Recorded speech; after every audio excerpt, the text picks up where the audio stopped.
ना दे, मौत दे दे मगर बदनसीबी ना दे। एक बार उस गरीब परिवार से पूछिएगा कैसन दिन रात होला। एक लाइन बिरहा में गजल के नमूना बा मास्टर बतावल गई का।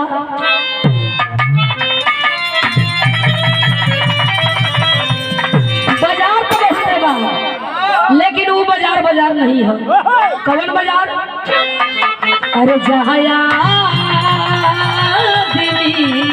बिकला, अरे जहाया बिकला, अरे वो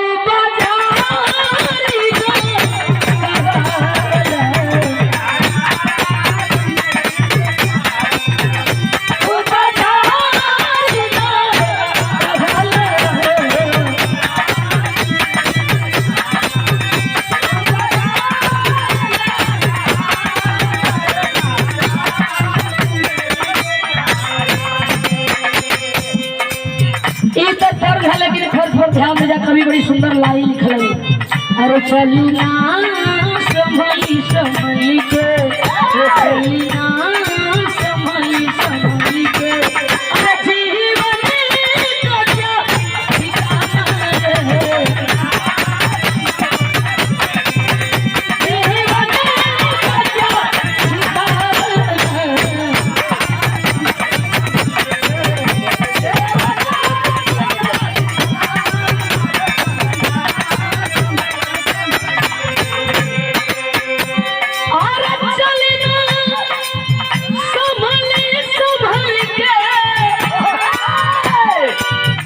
जीवन को क्या ठिकाना है।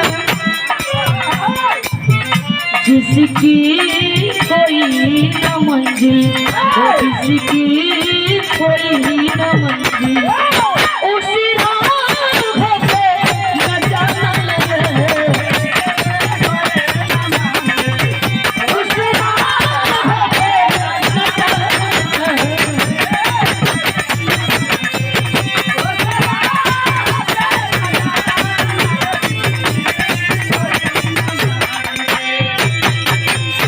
विश्वविद्यालय के बड़े बाबू पूज्य गुरु जी के बारे में पता नहीं भी पूछे जाए कि न चाहिए, और जिंदगी का कदम बड़ा सोच के बड़ा संभल के रखे के चाहिए। यह इस कहानी का शुरुआत बा 4 लाइन शेर से।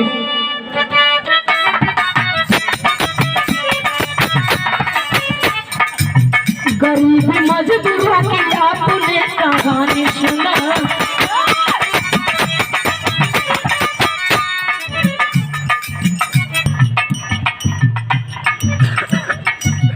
गरीब मजदूरों की आपने कहानी सुना,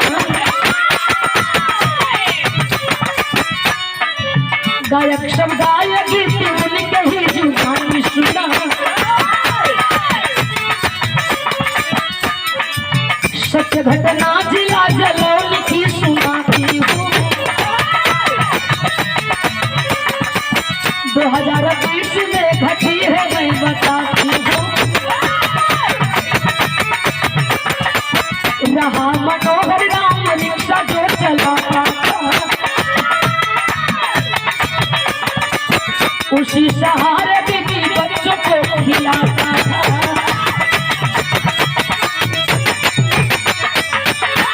शिला जालौन निर्मल पट्टी गांव के रहे वाला राम मनोहर रिक्शा चालक, रिक्शा के सहारे परिवार चलत बा, पेट चलत बा। एक दिन राम मनोहर का पत्नी कैलाशी राम मनोहर के समझावत बारी का हो, रिक्शा चलौला से का हमने का दिन बीत जाई, अगर हमने का दिन बीत भी जाई तो एगो बेटा बा, एकर दिन बहुत लंबा बा, कैसे हो रही न ढंग का पढ़ाई हो पावत बा, न बढ़िया कपड़ा बेटा के मिलत बा। रिक्शा चलौला के बदले कोनो काम कर लेता, जहाँ 100 रुपया तो रिक्शा चलाई के कमात हुआ, काम धंधा करता 200 250 300 कमाता। 100 रुपया हम दोनों खर्चा अपने दही पर करती तो कम से कम 200 रुपया बेटा के दही पर खर्च हुई। राम मनोहर के समझा करके कैलाशी भेजले वे घरवा में बैठल अकेले मने सोचत बा, समय के कोसत बा। गीत लगल का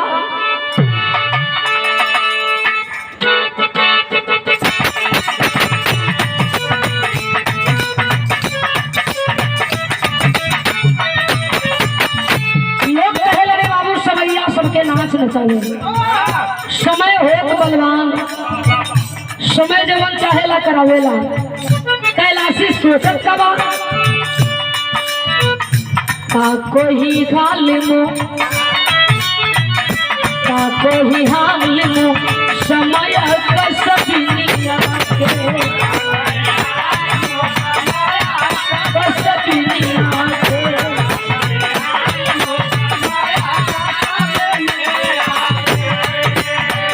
केहू नहीं जानत करतब माया नागिनिया के केहू नहीं जानत करतब माया नागिनिया के का कोई हाल मो समय कसबिनिया के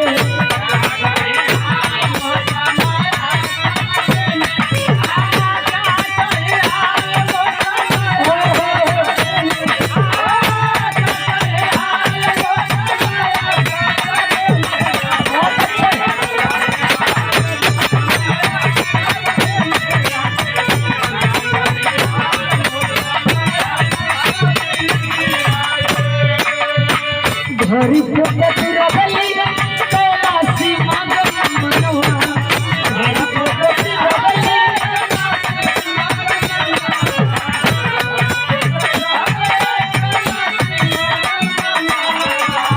बेसल बसात तड़पे गोरी से रनवा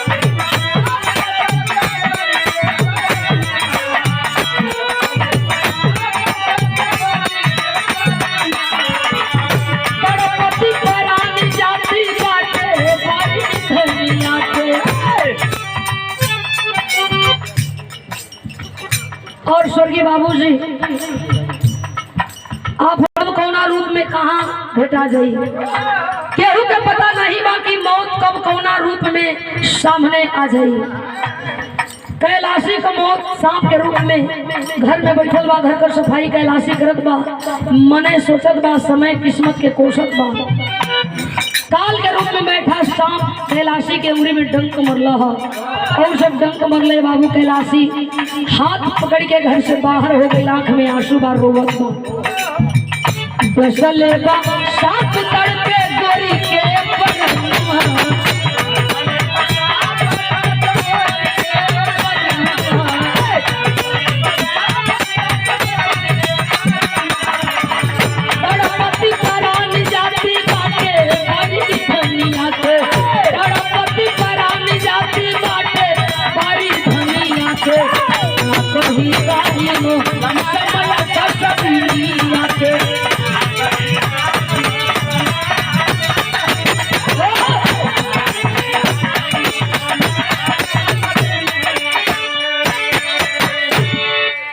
सांप जब डंक मरला कैलाशी अंगुरी पकड़ के घर से बाहर बार रोवत बा आंख में आंसू बा।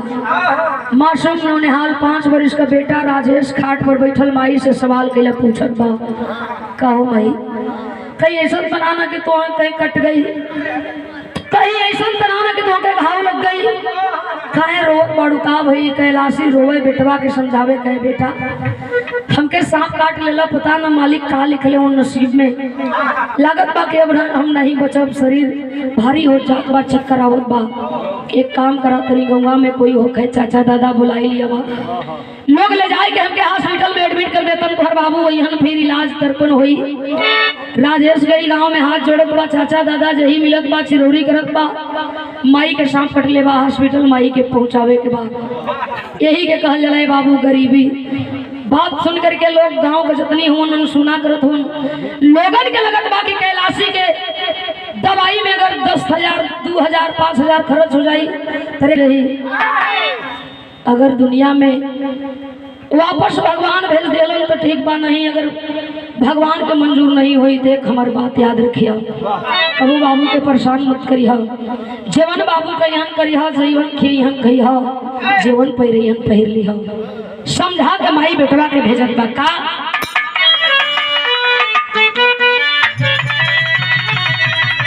मल्लाह भैया गीत के बड़ी नाच के गावेलन यही पारी गंगा माई हो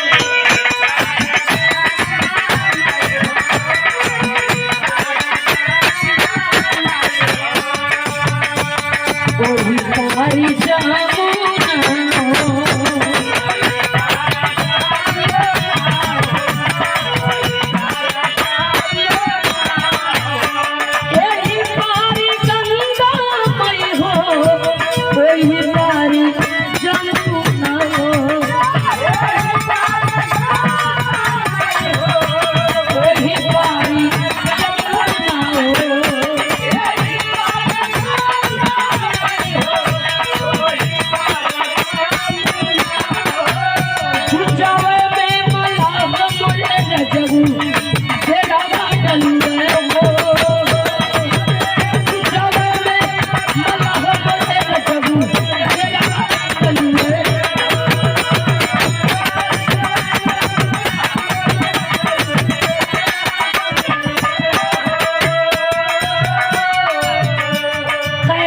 अपने मासूम बच्चा के राजेश के समझा के एक बात कलस, बेटा के बुलाते हो पगली,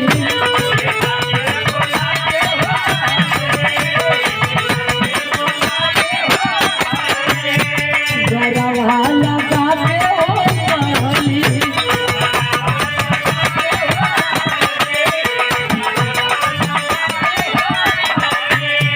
बेटा के बुलाते हो पगली, गरबा लगाते हो पगली,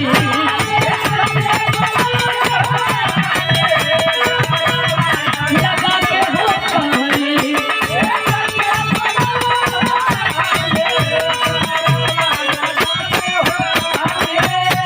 बाबू के बुलावा ना हमरो जना जाला हो, बाबू के बुलावा ना हमरो जना जाला।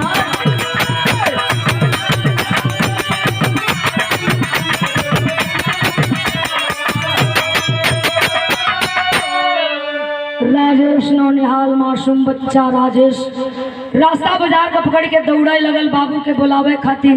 जे भेटात बा पूछत बा कोई हमारे बाबू के देखल, बाबू अब हम घरे नहीं अलन, माई के सांप कटले बा। लोग बतावत हुआ बतौला के आधार पर वो राजेश बाजार में पहुंचल, जाके बाजार में लोगों से पता करत बा, पूछत बा।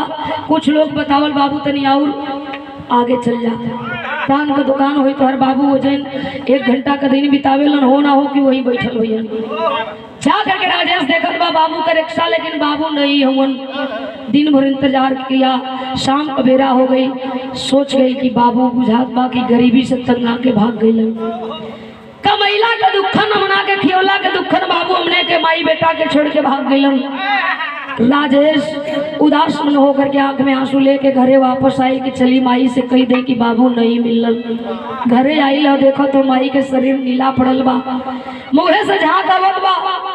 बैठ के सिरहाने माई के जगावे कहे माई बड़ा खोजली बाबू नहीं मिलल, रिक्शा मिलबो कही तो बाबू का पता ना चलल। बुझात बा कि हमरे तोरे दुख के वजह से, कमा के खियौला के वजह से बाबू हमने के छोड़ के भाग गई। माई के राजेश तो जगवते बा, लेकिन माई नहीं जगत पाए बाबू।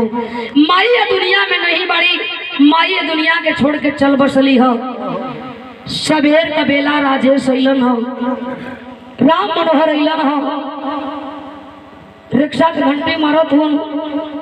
राजेश गई दुरिया पर खड़ा, आंख में आंसू हो। राम मनोहर बेटवा से पूछे तोरी माई नहीं लौकत बा बेटा, तोरी माई से एगो बात बतावे के बाद। राजेश रोने लगा बाबू के अखबार में भर के। राम मनोहर बेटा से पूछो तो रोवत का है भइल का हो। राजेश रो रो कहे बाबू तो के काल पूरा बाजार खोजली नहीं मिलला, हमें लगल कि तू हमने के छोड़ के कहीं चल गईला। माई के तो काले का सांप कटले बा, कोई हॉस्पिटल भी नहीं लेके गई, पता न माई ये दुनिया में बा कि नहीं बा। राजेश के बात सुन कर राम मनोहर जा करके कैलाशी के जगावत होने बाबू उठाई के गोद में हुई रिक्शा पर लेलन, हॉस्पिटल लेके पहुंचल होन। डॉक्टर जवाब दिया राम मनोहर अला था लेकिन लेट करके अला, तो हर पत्नी कैलाशी ये दुनिया में नहीं बाड़ी। वह राम मनोहर लेके अलन, अपने कैलाशी के दाह संस्कार कैलन। बाबू करे जाके पाथर बना लेलन। समय के नसीब के कोसत होता मालिक, कौना गलती का सजा इतना बड़ा हमें देत हुआ। पहले गरीबी से हमके मारत हुआ और फिर हमारे परिवार हमसे दूर कर देला। बेटवा के समझावत बुझावत हो, बेटा के सहारे आप पर रात दिन बितावत हो। एक दिन बेटवा के समझावत हो, बेटा ये रिक्शा शायद हमने के जीवन के धार बा, शायद अगर रिक्शा का काम करती तो तोर माई हमसे दूर नहीं हो। तोरे माई के कहले पर तक काम खोजे गईली, हमरे खातिर कामे मनहूस साबित हो गई। पुनः रिक्शा को उठा ली, रिक्शा चलावे लगलन। 1 दिन बीतल, 2 दिन बीतल, 4 दिन बीतल, धीरे धीरे महीना